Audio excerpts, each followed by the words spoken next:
Hello everyone, and welcome back to my channel.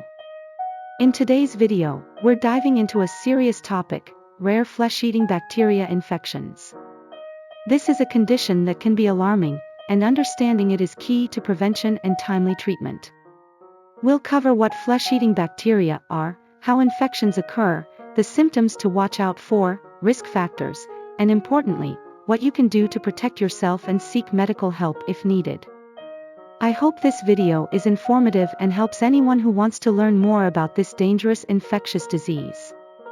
Let's get started. Flesh-eating bacteria, also known as necrotizing fasciitis, is a rare but serious bacterial infection that can destroy skin, muscle, and other soft tissues. It is caused by certain types of bacteria, such as Group A Streptococcus, Vibrio vulnificus, and Clostridium species. The bacteria typically enter the body through a break in the skin and rapidly multiply, releasing toxins that damage surrounding tissues. Symptoms of flesh-eating bacteria include red or purple skin discoloration, severe pain, fever, and rapidly spreading swelling. If left untreated, the infection can quickly progress and lead to tissue death, sepsis, and organ failure.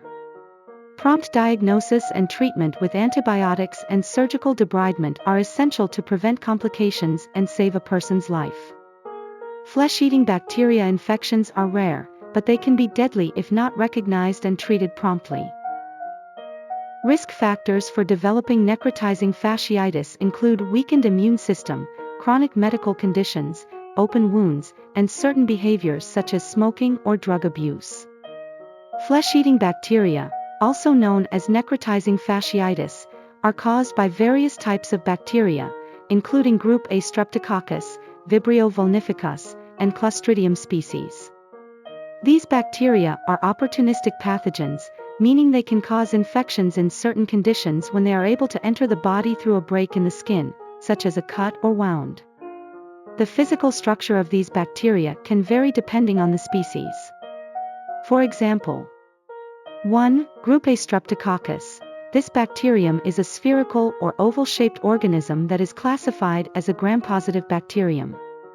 It is commonly found in the throat and skin of healthy individuals but can cause infections if it enters the body through a wound. 2. Vibrio vulnificus. This bacterium is a curved or rod-shaped gram-negative bacterium that is found in warm seawater. It can cause infections when ingested through contaminated seafood or if it enters the body through a wound. 3. Clostridium species. Clostridium bacteria are rod-shaped, gram-positive bacteria that are commonly found in the environment, particularly in soil. Certain species, such as Clostridium perfringens, can cause necrotizing fasciitis when they enter the body through a wound. Once these bacteria enter the body through a break in the skin, they can rapidly multiply and release toxins that damage and destroy surrounding tissues. This can lead to the characteristic symptoms of necrotizing fasciitis, including severe pain, skin discoloration, swelling, and tissue necrosis. While flesh-eating bacteria are considered rare, they can be serious and potentially life-threatening infections. Prompt diagnosis and treatment are essential to prevent complications and improve outcomes for individuals affected by these infections. Is this rare flesh-eating bacteria naturally existed or artificially made in laboratory? Flesh-eating bacteria, also known as necrotizing fasciitis, are naturally occurring bacteria that exist in the environment and can be found in various sources such as soil, water, and the human body. These bacteria are opportunistic pathogens, meaning they can cause infections in certain conditions when they enter the body through a break in the skin or other means of entry. There is no evidence to suggest that flesh-eating bacteria have been artificially created or modified in a laboratory setting for the purpose of causing infections. Necrotizing fasciitis is a naturally occurring infection that can be caused by various types of bacteria, including Group A Streptococcus, Vibrio vulnificus, and Clostridium species. While research is ongoing to better understand these bacteria and develop ways to prevent and treat infections, there is no indication that necrotizing fasciitis is a man-made disease. Preventive measures and early medical intervention remain key factors in managing and treating flesh-eating bacteria infections. Do you know if there are any preventive measures to avoid flesh-eating bacteria infections? Yes, there are preventive measures that can help reduce the risk of flesh-eating bacteria, necrotizing fasciitis, infections. Some steps you can take include: 1. Practice good wound care. Keep cuts, scrapes, and wounds clean and covered with a sterile bandage to prevent bacteria from entering the body. Wash your hands before and after tending to wounds. 2. Avoid swimming in contaminated water. Necrotizing fasciitis caused by certain bacteria such as Vibrio vulnificus can be contracted through exposure to contaminated water. Avoid swimming in warm, brackish or salt water if you have open wounds or cuts. 3. Practice good hygiene. Wash your hands regularly with soap and water, especially after touching shared surfaces in public places. Avoid sharing personal items like towels, razors, or needles. 4. Seek prompt medical attention for suspicious wounds. If you have a cut or wound that shows signs of infection, such as increasing redness, swelling, pain, or drainage, seek medical attention promptly to prevent complications. 5. Maintain a healthy lifestyle. Eating a balanced diet, exercising regularly, and getting enough sleep can help boost your immune system and reduce the risk of infections.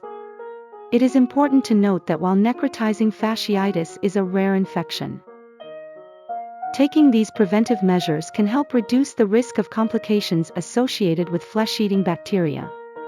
If you have any concerns about a wound or infection, do not hesitate to seek medical advice. Is there any way to tell if a wound is infected with flesh-eating bacteria? It can be difficult to distinguish a wound that is infected with flesh-eating bacteria from a regular bacterial infection, as the symptoms of necrotizing fasciitis can be similar to those of other skin infections. However, there are some warning signs that may indicate a more serious infection requiring immediate medical attention. These include: 1. Severe pain that is out of proportion to the injury. 2. Red or purple skin discoloration. 3. Rapidly spreading swelling or inflammation. 4. Blisters, ulcers, or dark spots on the skin. 5. Fever and chills. 6. Nausea, vomiting, or diarrhea. 7. Fatigue or weakness. If you experience any of these symptoms after a wound or injury, it is important to seek medical attention immediately. Necrotizing fasciitis can progress rapidly and lead to serious complications, so early diagnosis and treatment are crucial. If you suspect that a wound may be infected with flesh-eating bacteria, do not hesitate to seek medical help. It is better to err on the side of caution and have a healthcare professional evaluate the wound to determine the best course of treatment. Can flesh-eating bacteria be transmitted from person to person through touching or sharing items?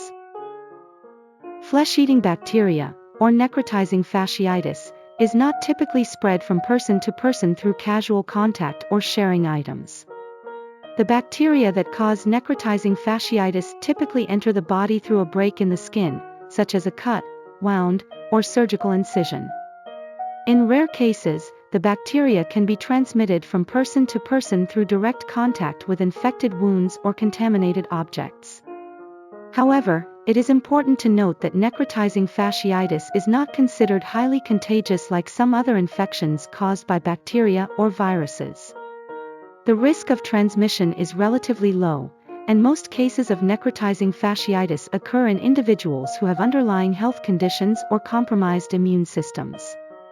That being said, it is still important to practice good hygiene, avoid sharing personal items such as towels or razors, and seek medical attention for any suspicious wounds or infections to reduce the risk of contracting or transmitting necrotizing fasciitis.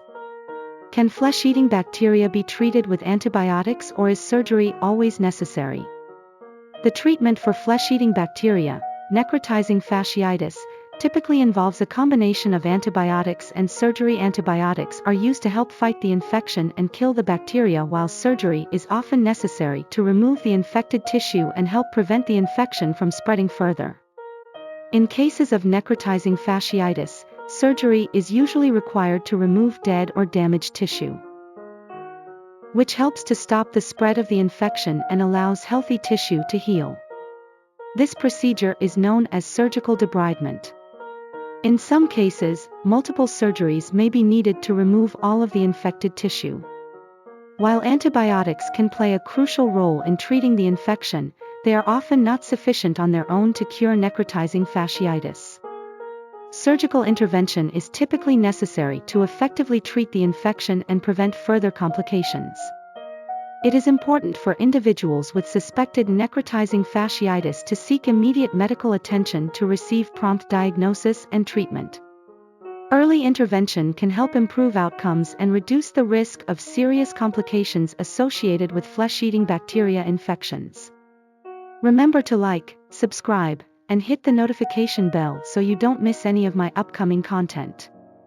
Stay safe and healthy.